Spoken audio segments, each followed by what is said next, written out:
Hola, vamos a empezar con la unidad número 1 de Física y Química Biológica de la licenciatura en Enfermería de la Universidad de Luján. Primero vamos a comenzar con algunos conceptos generales, como la definición de materia, que es todo aquello que ocupa un lugar en el espacio y posee masa, es todo aquello que puede verse y sentirse, como por ejemplo el aire, el oxígeno o el agua. El aire no lo podemos ver, pero sí podemos afirmar que ocupa un espacio. Por ejemplo, cuando inflamos un globo, el globo se llena de aire, ocupa un lugar en el espacio. Por otro lado, cuerpo es una porción limitada de materia. Todo cuerpo tiene límites reales y tiene peso. Por ejemplo, un trozo de tiza, una silla. Y una sustancia es cada una de las clases especiales de materia. Por ejemplo, la madera, el hierro, el vidrio. A la materia la podemos caracterizar desde el punto de vista físico y químico y según las propiedades intensivas o extensivas. Las propiedades físicas de la materia son todas aquellas propiedades que se observan o se miden sin afectar la identidad de una sustancia. Por ejemplo, la conductividad, la densidad, el punto de fusión de alguna determinada sustancia. Las propiedades químicas, por otro lado, son aquellas que describen la habilidad de una sustancia para cambiar a una nueva sustancia. Durante el cambio químico, la sustancia original ya deja de existir como tal y se convierte en una o más sustancias nuevas que tienen diferentes propiedades físicas y químicas. Por ejemplo, quemar la madera, caramelizar el azúcar. Una propiedad física puede ser, por ejemplo, el punto o la temperatura de fusión del agua. Por ejemplo, el agua funde, se hace líquida a los 0 grados centígrados. Sin embargo, este cambio de estado no afecta la identidad de la sustancia. Sigue siendo agua, que está o en forma de hielo cuando está en sólido o en forma líquida cuando superó los 0 grados centígrados a presión atmosférica normal. Pero la identidad de la sustancia no cambió, siguió siendo agua. En cambio, cuando yo quemo madera, ya la madera deja de existir como tal para convertirse en otras sustancias con nuevas propiedades físicas y químicas. También podemos caracterizar a la materia teniendo en cuenta sus propiedades intensivas o específicas. Estas propiedades no dependen de la cantidad de materia y se mantienen constantes si yo tengo una pequeña cantidad de materia o una mayor cantidad de materia. Por ejemplo, volviendo al ejemplo del agua, la temperatura de ebullición o el punto de ebullición del agua son 100 grados centígrados. No importa si se tiene un vaso de agua de 200 centímetros cúbicos o una jarra de 1 litro de agua. La temperatura a la cual ebulle o cambia de estado van a ser 100 grados centígrados. Lo que va a cambiar es el tiempo que tarde en cambiar de estado. Pero la temperatura va a ser la misma, o sea que no depende de la cantidad de materia. Las propiedades intensivas sirven para identificar un tipo determinado de materia. Por ejemplo, volviendo al ejemplo de la temperatura de ebullición, los 100 grados centígrados es una constante física, está el punto de ebullición, y suele ser único para determinada sustancia. Los 100 grados centígrados son específicos para el agua. El alcohol va a tener otra temperatura de ebullición. El hexano, por ejemplo, va a tener otra temperatura de ebullición. Por eso se dice que las propiedades intensivas sirven para identificar un tipo determinado de materia. Y también las propiedades organolépticas son propiedades intensivas. El agua es una sustancia transparente que no tiene color, no tiene olor. Y esa propiedad organoléptica, el color, el olor, el sabor, va a ser la misma otra vez si tenemos un vaso de 200 centímetros cúbicos o 1 litro de agua. O sea que no dependen de la cantidad de materia. Por otro lado, las propiedades extensivas o generales son aquellas propiedades que sí dependen de la cantidad de materia. No sirven para identificar un tipo determinado de materia. Por ejemplo, el peso, la masa, el volumen.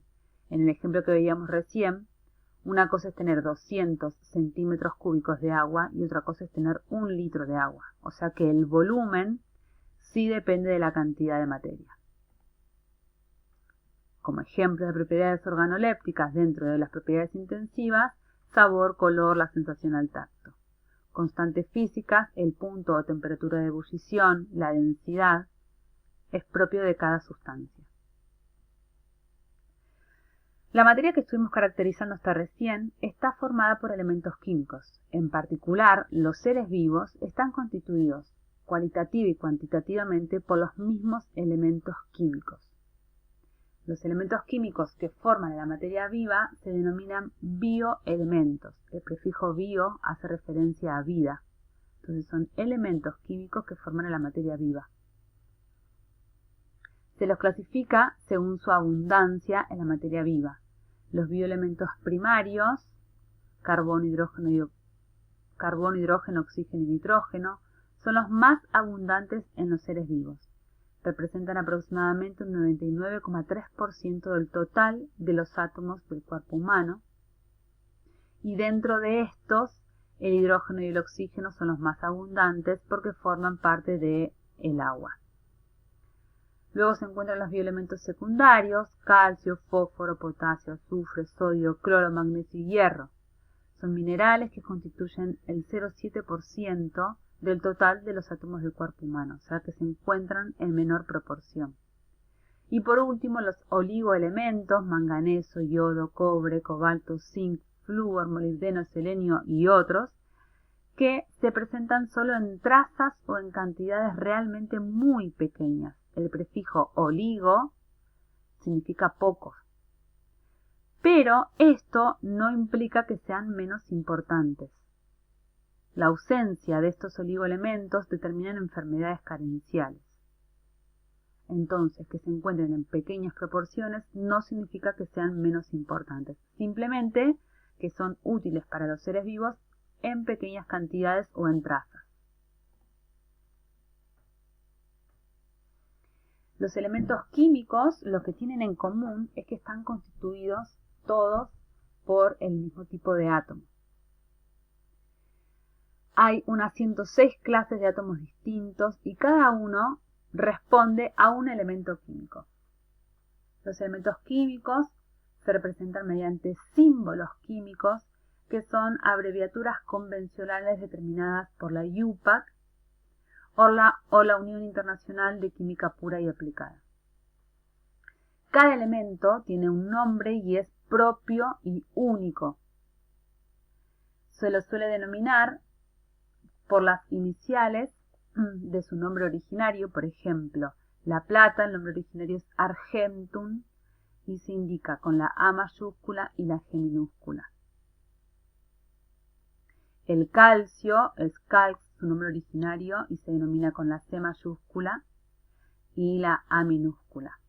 El sodio, por ejemplo, es natrium, por eso lo denominamos con Na. Muchas veces confundimos el sodio con el azufre, pero el azufre se representa con la S porque su nombre en el origen es sulfurium. Cuando hay ambigüedad, o sea, tenemos elementos químicos que comienzan con la misma inicial, por ejemplo el carbono, el calcio, el cobre, se suele escribir la segunda letra en minúscula. Así el carbono se representa con la C mayúscula, pero el calcio es la C mayúscula seguido de la A minúscula. El cobre, la C mayúscula seguido de la U minúscula, porque su nombre originario es cuprum.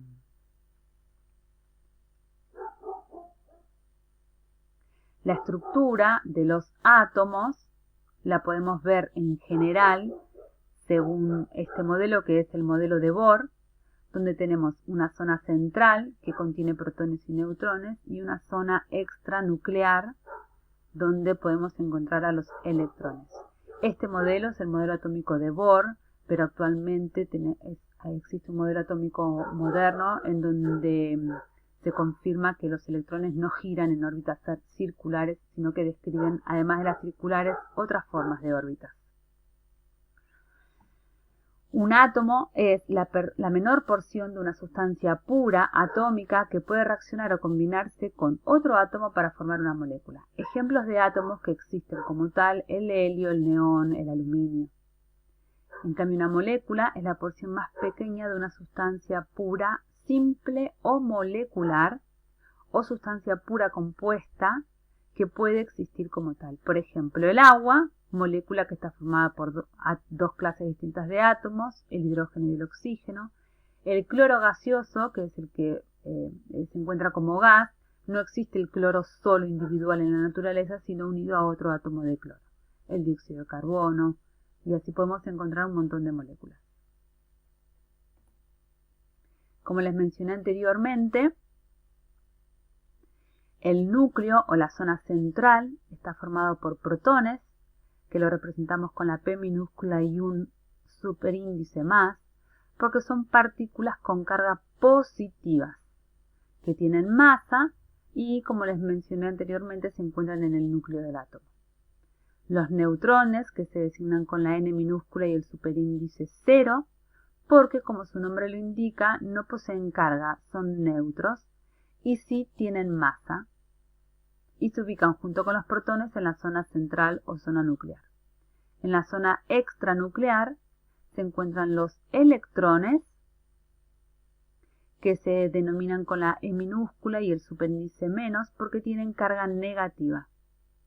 La masa de los electrones se considera despreciable en comparación con la masa de los protones y los neutrones.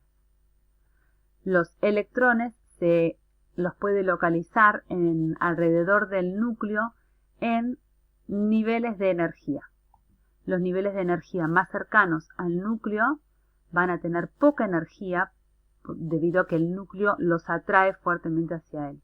Y a medida que los electrones se encuentran más alejados del núcleo, poseen más energía porque el núcleo ejerce menos atracción sobre ellos. Los átomos los podemos representar mediante este símbolo general. X va a ser el símbolo del elemento químico.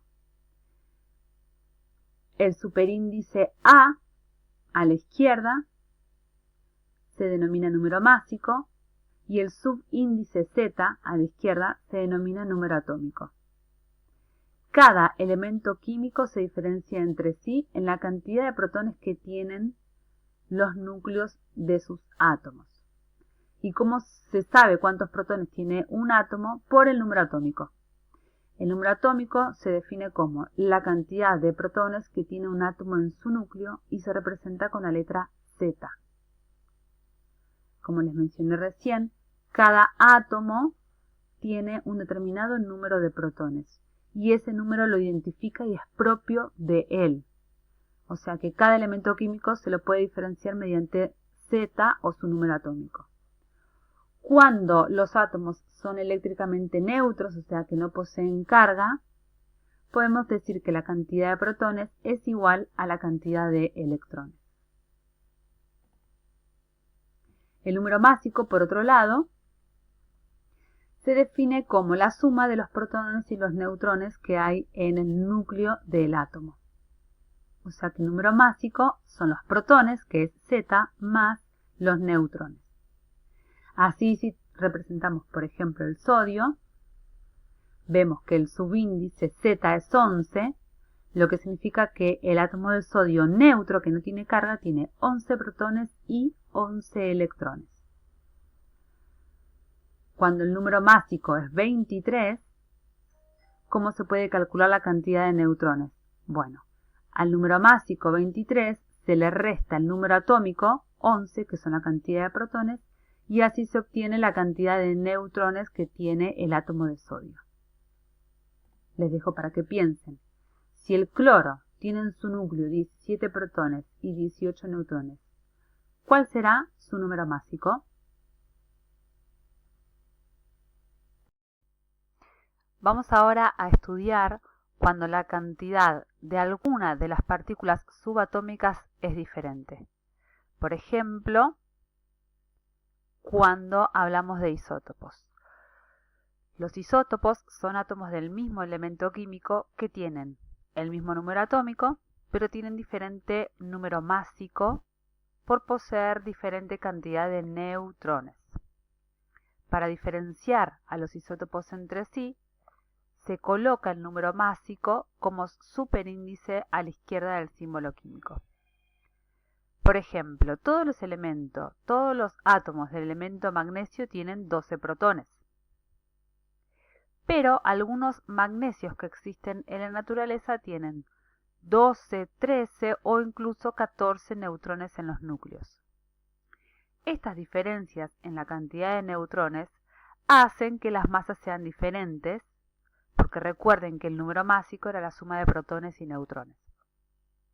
Los tres isótopos del magnesio entonces tienen el mismo número atómico, pero diferente número másico.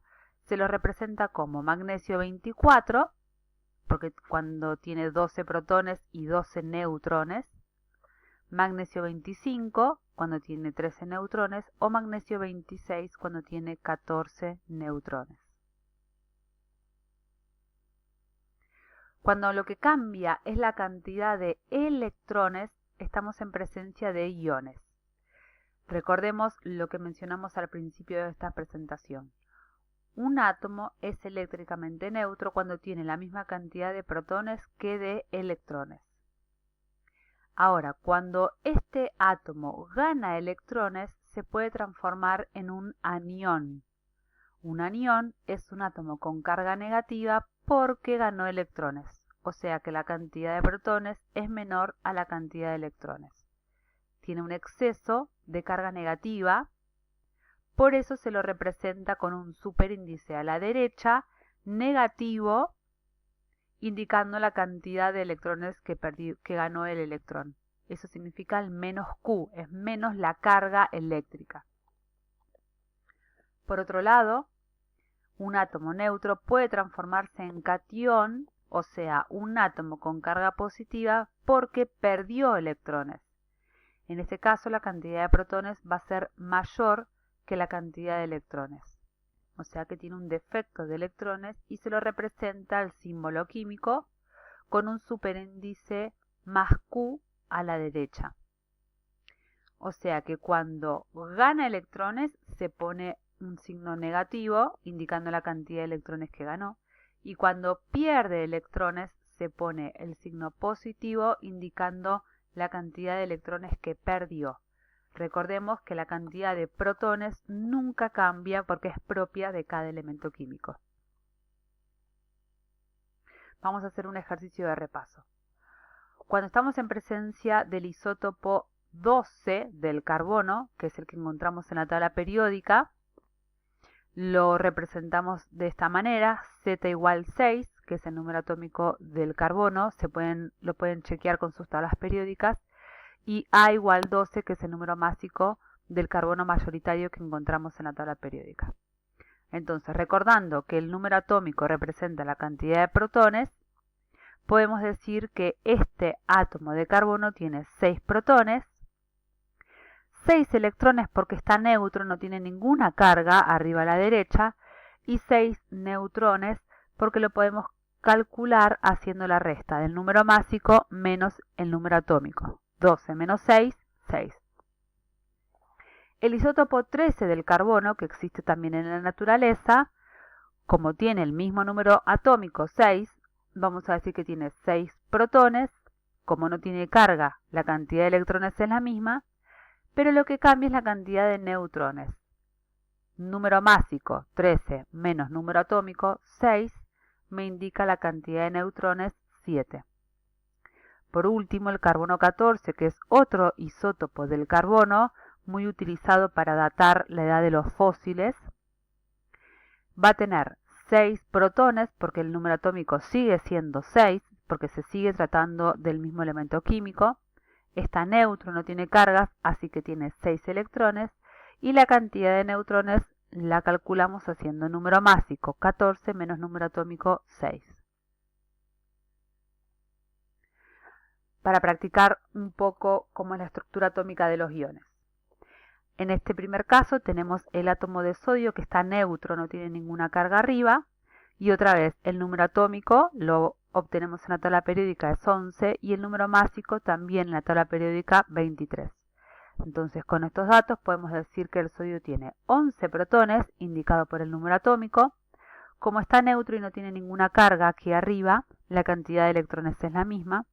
Y la cantidad de neutrones la calculamos haciendo número másico 23 menos número atómico 11 y me da 12.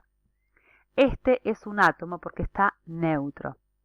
El de abajo, sin embargo, no está neutro, tiene una carga positiva arriba a la derecha como superíndice, y eso va a indicar que estamos en presencia de un ion, en particular de un catión, porque es un átomo con carga positiva porque perdió electrones. Entonces, con los datos que tenemos acá podemos indicar que tiene 11 protones, porque el número atómico es 11. Como tiene una carga positiva, repetimos, tiene un electrón menos porque tiene una sola carga positiva. Entonces tiene 10 electrones. Si tuviera dos cargas positivas, tiene 2 electrones menos. Tendríamos que poner acá un 9. Y la cantidad de neutrones la calculamos, como ya lo sabemos, número másico menos número atómico. 23 menos 11, 12. El siguiente ejemplo es el del cloro, que está neutro, lo que significa que la cantidad de protones y electrones va a ser igual, representada por el número atómico 17. Los neutrones los calculamos haciendo la resta número másico menos número atómico, 35 menos 17 me da 18, y como está neutro es un átomo. El de aquí abajo es un ion porque tiene carga, en particular un ion negativo, o sea un anión, que significa que ganó electrones. ¿Cuántos? En este caso, uno solo porque tiene una sola carga negativa. Entonces, en vez de tener 17 protones y 17 electrones, va a tener un electrón extra, 18 electrones. Y otra vez la cantidad de neutrones las calculamos haciendo 35 menos 17, que me da 18. Entonces, estos son ejemplos para recordar que en el caso de los isótopos, lo que cambia es la cantidad de neutrones y se ve reflejado en el número másico. Y en el caso de los iones, lo que cambia es la cantidad de electrones y se ve reflejado en el superíndice a la derecha, que representa la carga que tienen los iones. Aplicaciones en general de los elementos químicos que estuvimos estudiando hasta ahora. Acá les presentamos solo algunos ejemplos de los elementos químicos que forman a los seres vivos y en particular también les presentamos solo algunas aplicaciones de los elementos químicos que estuvimos estudiando. Tienen muchísimas más aplicaciones. Otra vez les presentamos la abundancia de los elementos químicos que habíamos clasificado en un principio como primarios, secundarios y oligoelementos, pero en forma de gráfico. Siempre vemos que el oxígeno es el que se encuentra en mayor proporción, entonces va a ser un bioelemento primario. Y tenemos, por ejemplo, el fósforo, el potasio en menor proporción, entonces va a ser un bioelemento secundario. Y acá en mucha menor proporción tenemos a los oligoelementos, los que se encuentran en trazas o en muy pocas cantidades. Aplicaciones de algunos de los elementos químicos que estuvimos estudiando en la profesión de enfermería y también en el diagnóstico y tratamiento de enfermedades. El famoso suero o solución fisiológica que utilizan a menudo en la práctica profesional está formado por cloruro de sodio, que cuando está en agua se forman el catión sodio y el anión cloro. Exactamente lo que estuvimos estudiando hasta recién. Las ampollas de cloruro de potasio, también cuando se disuelve en agua esta sal, forma el catión potasio y el anión cloro. Y el yodo 123, que es un isótopo del yodo que está en la tabla periódica, se utiliza o es aprovechado en la medicina, en este caso, para evaluar la función de la glándula tiroides. El yodo es un componente esencial para esta glándula. Entonces, de este modo, cuando el paciente ingiere ya sea en cápsulas o en líquido, el yodo radioactivo, el yodo 123, este se acumula en la glándula tiroides. El isótopo 123 del yodo emite radiación gamma, que es esto lo que se mide en este estudio, la radiación que emite el isótopo del yodo, y tiene una vida media de unas 13 horas, lo que significa que luego de 13 horas se van a desintegrar la mitad de los átomos de yodo que se incorporaron en el organismo. También es utilizado el yodo 131 en este estudio, pero este tiene una vida media de aproximadamente 8 días. O sea que el yodo 131 va a permanecer más tiempo en el organismo luego de ser ingerido por el paciente. Por eso se utiliza preferentemente el yodo 123 en este estudio debido a la baja carga de radiación. Entonces, luego que el paciente ingiere el yodo 123 de preferencia, se mide la cantidad de yodo radioactivo acumulado en las glándulas tiroides. Esta medición se realiza entre 4 y 24 horas después de haber ingerido el yodo y los valores que se obtienen se comparan con otros valores de referencia para elaborar un diagnóstico del paciente. Entonces acá en estos ejemplos vemos cómo los iones que estuvimos estudiando o uno de los isótopos que estuvimos estudiando se utilizan en la enfermería y en la medicina. También el impulso nervioso está gobernado por la presencia de iones a un lado y al otro de la membrana plasmática. Cuando vieron en alguna materia anterior cómo se transmite el impulso nervioso, les hablaron seguramente de los iones sodio, potasio y cloro. Son estos mismos iones que estuvimos estudiando recién en esta parte de la teórica. A modos generales, a un lado y al otro de la membrana celular de las neuronas, existe cierta concentración de cationes sodio y de cationes potasio, además de aniones cloruro. Con esta distribución de cargas existe una carga parcial neta negativa en el interior de la membrana plasmática. Por eso, cuando uno mide el voltaje en esta parte de la membrana, se detectan unos menos 70 milivoltios. Luego, frente a un estímulo, los canales de sodio se abren y comienza a entrar cationes sodio al interior de la membrana. Entonces, en este momento, la membrana se despolariza y la diferencia de potencial eléctrico comienza a subir hasta que llega a más 30 milivoltios, o sea, se hace más positivo el interior de la neurona. Cuando llega a este umbral de menos 30 milivoltios, los canales de sodio se cierran y se abren los canales de potasio para que la carga positiva comience a salir, en particular los cationes potasio. Entonces, en ese momento empieza el periodo de repolarización de la membrana y la diferencia de potencial vuelve a caer o a hacerse más negativa, hasta que vuelve a estar en el estadio de reposo, en el que la cantidad de carga negativa es mayor en el interior que en el exterior de la membrana, o sea que vuelve al potencial de reposo de menos 70 milivoltios. Este proceso, que es el impulso nervioso, está gobernado también por la presencia de iones, en particular cationes sodio y cationes potasio y aniones cloruro a un lado y al otro de la membrana celular de las neuronas. Vamos a estudiar ahora cómo están acomodados los elementos químicos en lo que llamamos tabla periódica de los elementos. Esta es la bien conocida tabla periódica, en donde podemos ver que están ordenados según número atómico creciente.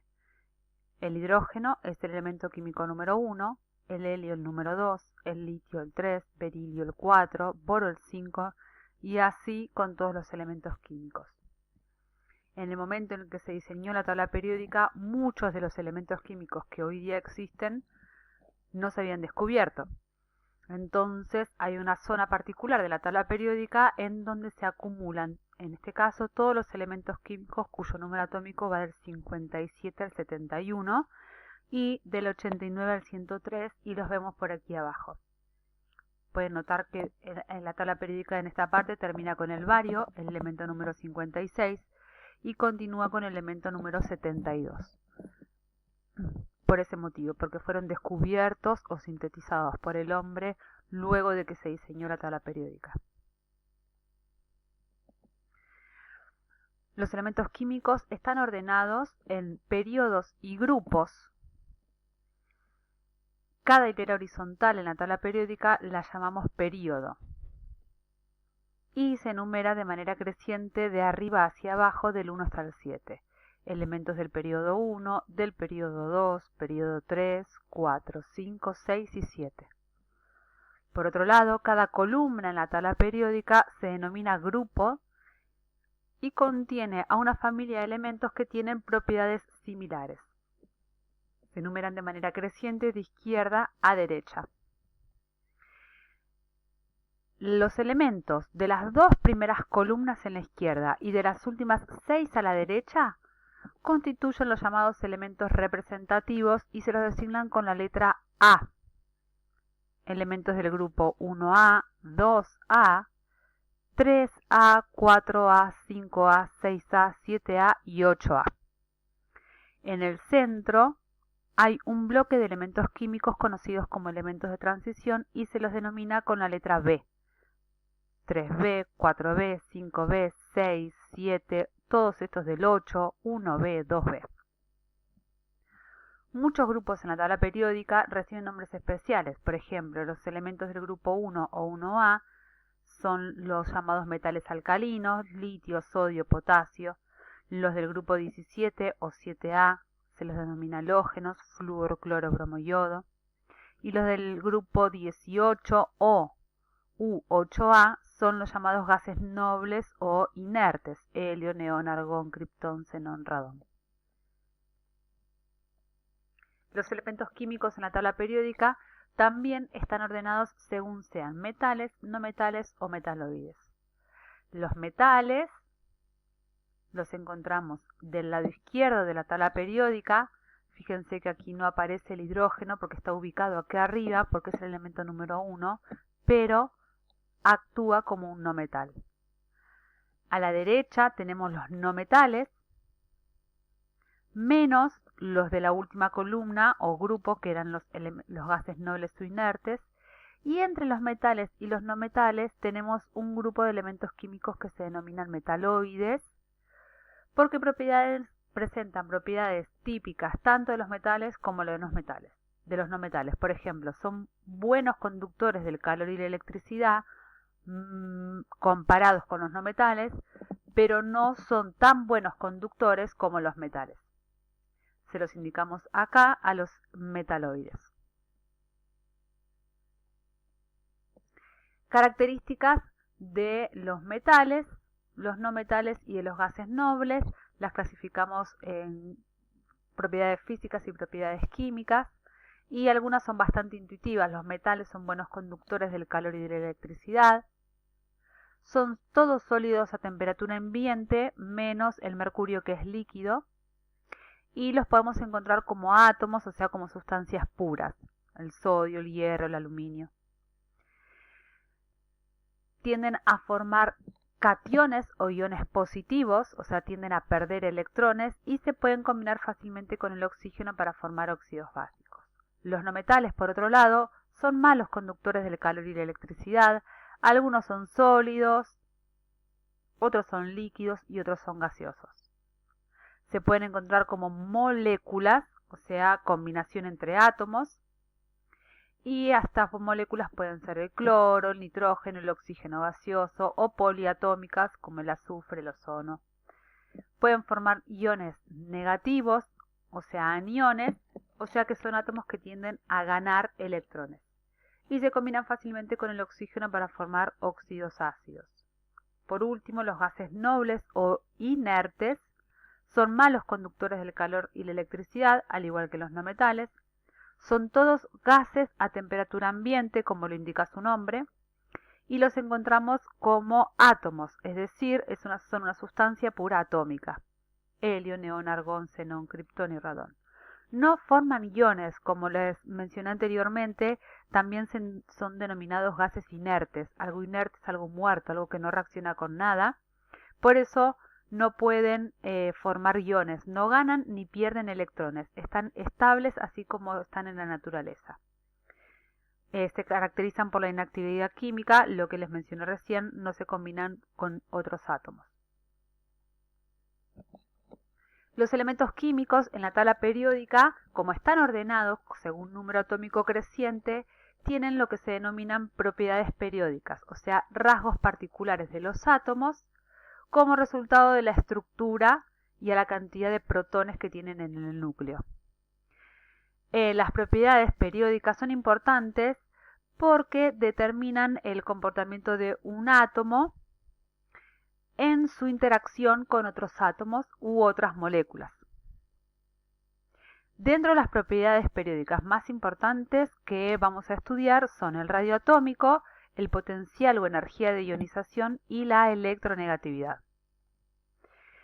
El radio atómico, como su nombre lo indica, es el radio del átomo y esto describe el tamaño que tiene un átomo. Se mide por la distancia que hay entre el núcleo del átomo y el electrón más externo, el que está en el último nivel de energía. A lo largo de un grupo, el radio atómico aumenta hacia abajo, al aumentar los niveles de energía en donde se encuentran los electrones. Recuerden cuando habíamos visto el modelo de átomo de Bohr, en donde teníamos un núcleo, o una zona central con carga positiva, y electrones moviéndose alrededor de ese núcleo en niveles de energía. Entonces el radio atómico va a medir esta distancia desde el núcleo hacia el electrón más externo. A medida que aumentamos a lo largo de un grupo, lo que aumentan son los niveles de energía en donde se mueven los electrones. En este caso particular, los electrones se están moviendo hasta el nivel de energía 3. O sea que este electrón está en el tercer periodo. Luego, a lo largo de una misma fila, el radio atómico disminuye de izquierda a derecha al aumentar la cantidad de protones que hay en el núcleo.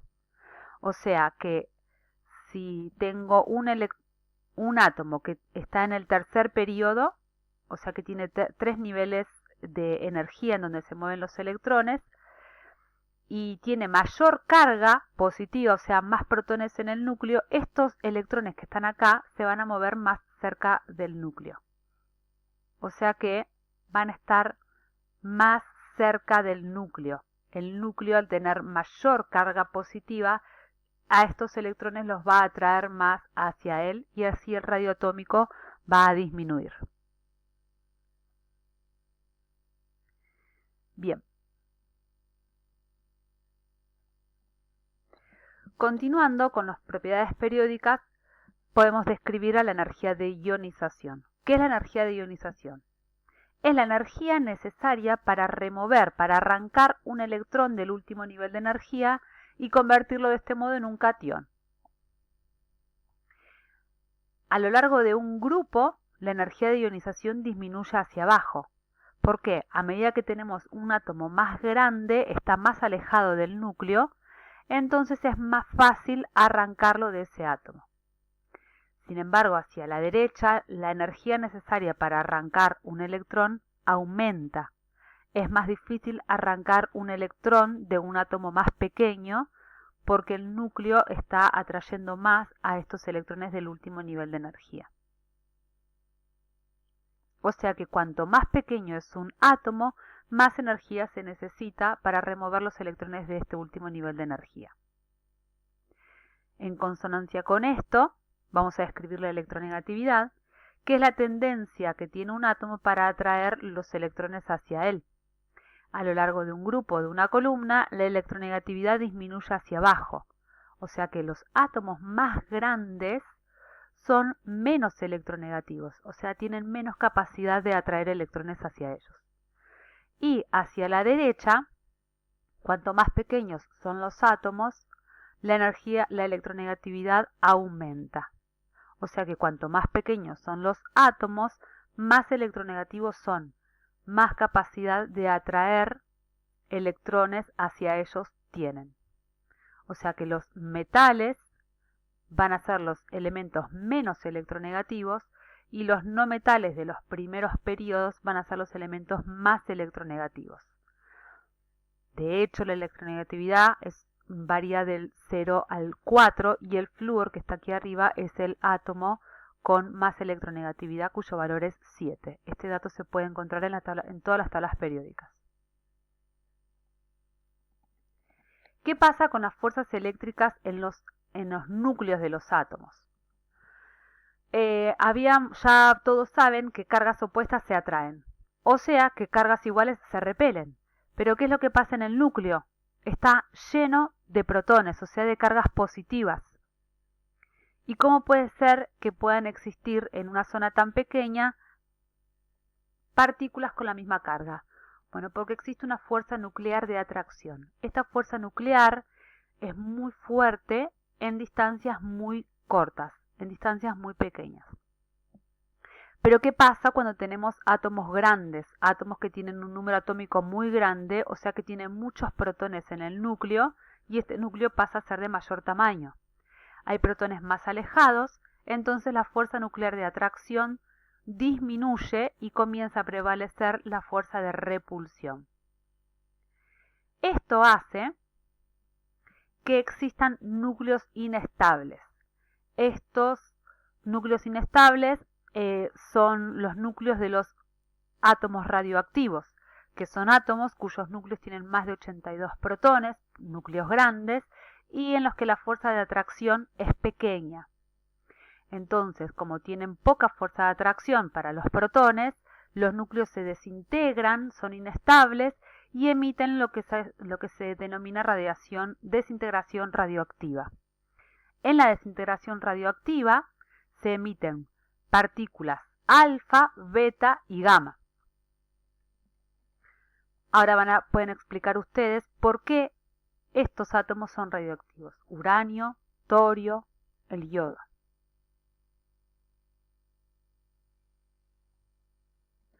Las partículas alfa que emiten los núcleos inestables son partículas con carga positiva, las partículas beta son partículas con carga negativa y los rayos gamma que van a revertir particular atención son una forma de radiación electromagnética, o sea, es energía muy alta y viajan a altas velocidades como la de la luz. Esto es la energía que tienen las radiaciones de los átomos radioactivos. La radiación alfa tiene poca energía y puede ser detenida solo por un papel. La radiación beta tiene un poco más de energía, atraviesa el papel y se puede detener con una lámina de aluminio.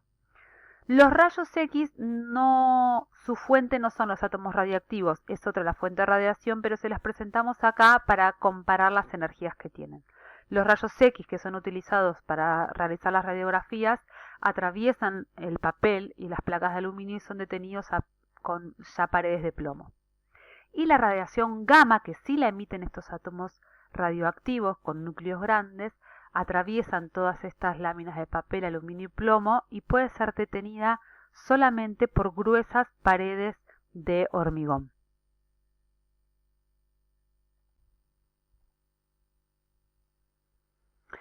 Conociendo ahora cuáles son las fuentes de radiación, algunas fuentes de radiación, vamos a ver cuáles son las bases físicas de las radiaciones en los diagnósticos y terapias.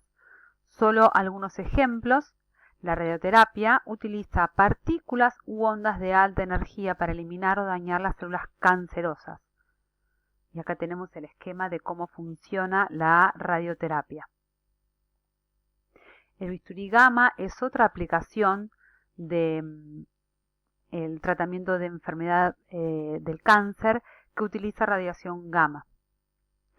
Se utiliza en particular para tratar tumores cerebrales y la fuente de radiación es el cobalto, ¿sí?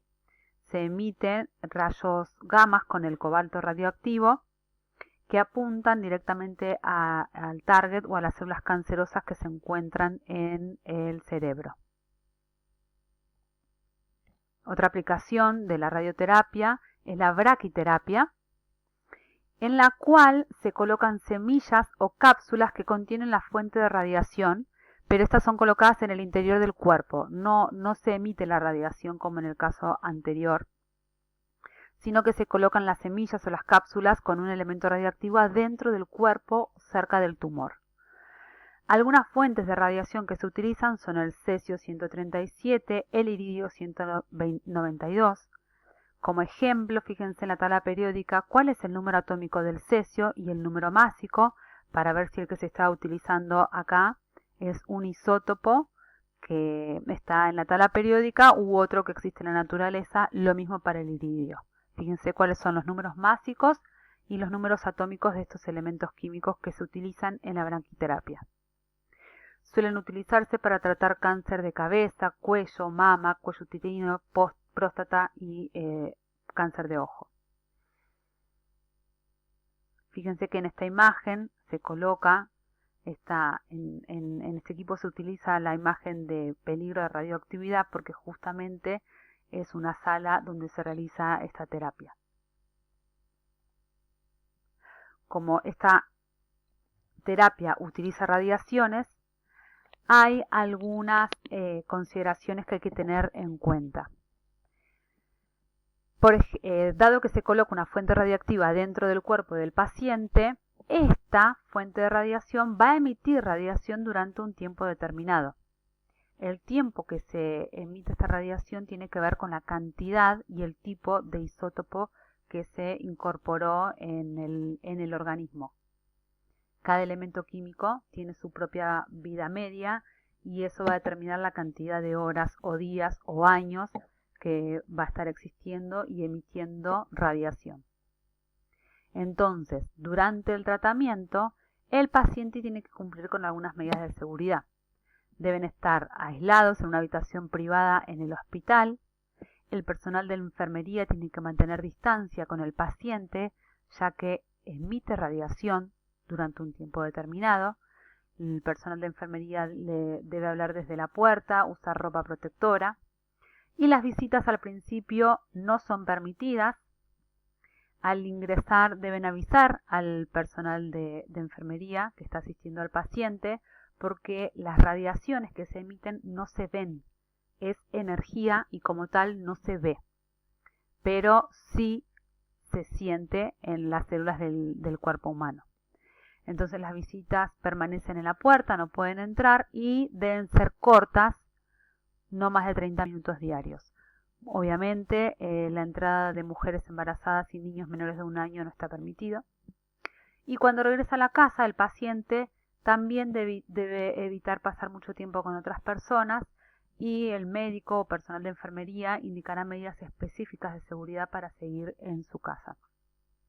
Esta información está obtenida desde el Instituto Nacional del Cáncer de Estados Unidos, pero es común a todos los lugares donde se utiliza este tipo de terapia con elementos radioactivos.